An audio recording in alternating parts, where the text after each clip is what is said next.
Bom, Thierry, agora fala um pouquinho sobre as suas obras. Tá. Então, só uma coisinha, peraí, para rapidão. Você me chamou de Thierry? Thierry, gente, esse é o Gonzalo Dávila, Prazer. peruano. Prazer. É um escritor. Bom, a gente está aqui na USP, né? Ele era meu antigo colega daqui. E, enfim, eu vou fazer algumas perguntinhas básicas. É a minha primeira entrevista. muita responsabilidade. Mas, enfim, Thierry, o escritor... Você não pode sondar as minhas questões. O escritor é solitário? Eu acho que a literatura ela parte muito da solidão, muitas vezes, né? Porque às vezes você, quando é criança, você sente um tipo de solidão por muitos motivos, né? Isso talvez te gera uma vontade de expressar, digamos, o mundo, né? Porque você às vezes não expressa tanto de outras formas, né?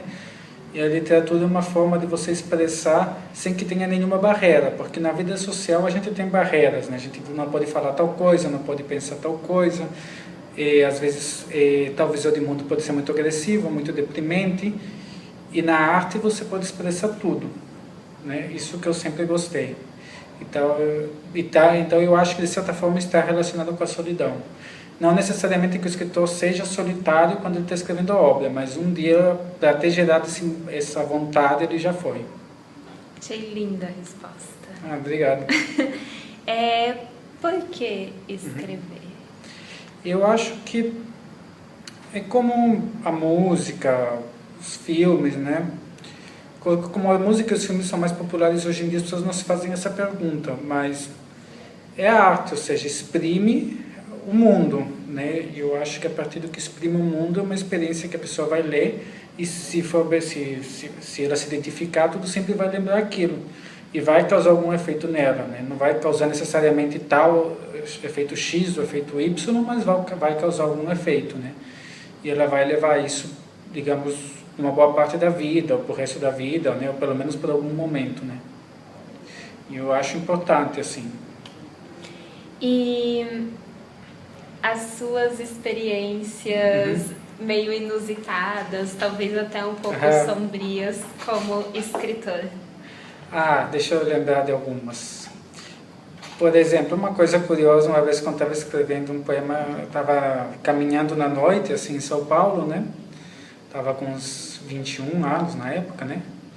21 não, 22. E eu estava caminhando e eu estava escrevendo... Não, menos, estava com 20, acho. E 20 e 19. Você tem agora? Agora eu tenho 30. E eu estava com uns 19. E aí eu talvez fosse tomar um pouco de remédio para baixar a ansiedade, nada demais. E eu fiquei com medo de perder a inspiração. E o que eu fiz? Eu saí na noite e eu estava querendo escrever alguma coisa e me veio um poema na cabeça que era uma conversa com Pandora, que é uma mitologia grega, que ela abre a caixa de onde onde só fica a esperança e sai todo o caos, digamos assim, né? E um dos versos que me veio na cabeça foi: você quer ouvir a história da morte. Só que esse verso me veio quando eu estava no metrô. E estava o metrô vazio, só tinha uma pessoa lá esperando o metrô, e eu falei esse verso em voz alta: você quer ouvir a história da morte. Aí a pessoa me olhou assim para trás assustada, né? Tipo, o que vai acontecer, né? Como que é o seu processo criativo? Olha, eu acho que o importante é o resultado. Sou bem assim, tipo, o importante é você atingir o resultado, seja por inspiração, por esforço, por coisas que você ouviu na rua, por conversas que você teve. O importante é atingir o objetivo. Então, assim, às vezes, muitas coisas, teve poesias que eu peguei por inspiração, só que a inspiração é um trabalho, que você tem que chegar num estado psicológico em que você consiga escrever muita coisa que sai de você, então é um gasto energético muito alto. Outras coisas que escrevi parte por inspiração, e depois só me esforçando por dias. Outras coisas foi só no esforço puramente. Algumas coisas escrevi um verso num dia, um verso no outro dia, um verso em outro dia, né? Então depende muito, mas sempre foi muito pelo resultado. E sempre eu escrevi e fiquei lendo de novo, revisando, né?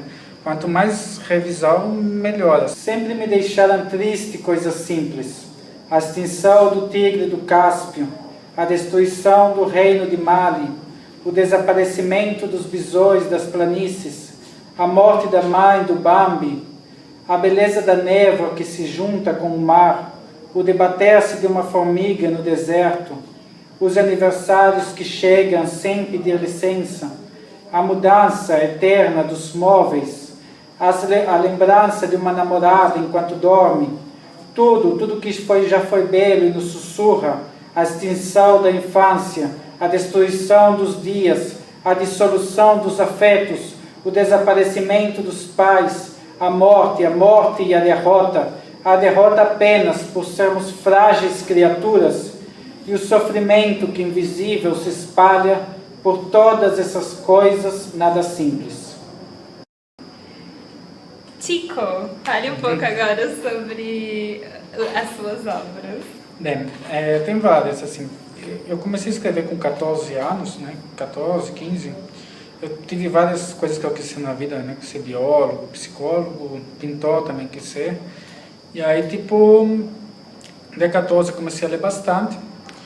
E comecei a escrever, eu queria tanto escrever prosa como poesia. E na época eu comecei por poesia. E eu tinha um livro de poetas, uma seleção de poemas de vários autores modernos em casa. Tinha 20 poemas de amor e uma canção desesperada do Neruda, acho que foram minhas primeiras influências, além de autores brasileiros do século XIX, como Augusto dos Anjos, Drummond chique. Também, né? E aí, bem, aí começou por aí, e eu fiz um conjunto de poemas, também muito influenciado pela música que eu escutava, comecei a escutar Pink Floyd, né? Rock progressivo, né? Nessa época também, e foi muito influenciado por isso também. Então, o primeiro conjunto de poemas chama Poesias Esparsas, aí depois teve um chamado As Vozes e um chamado Golpe. Todos eles eu uni numa coletânea que seria Poesias Esparsas. Então, esse é dos meus 16 ou 19 anos.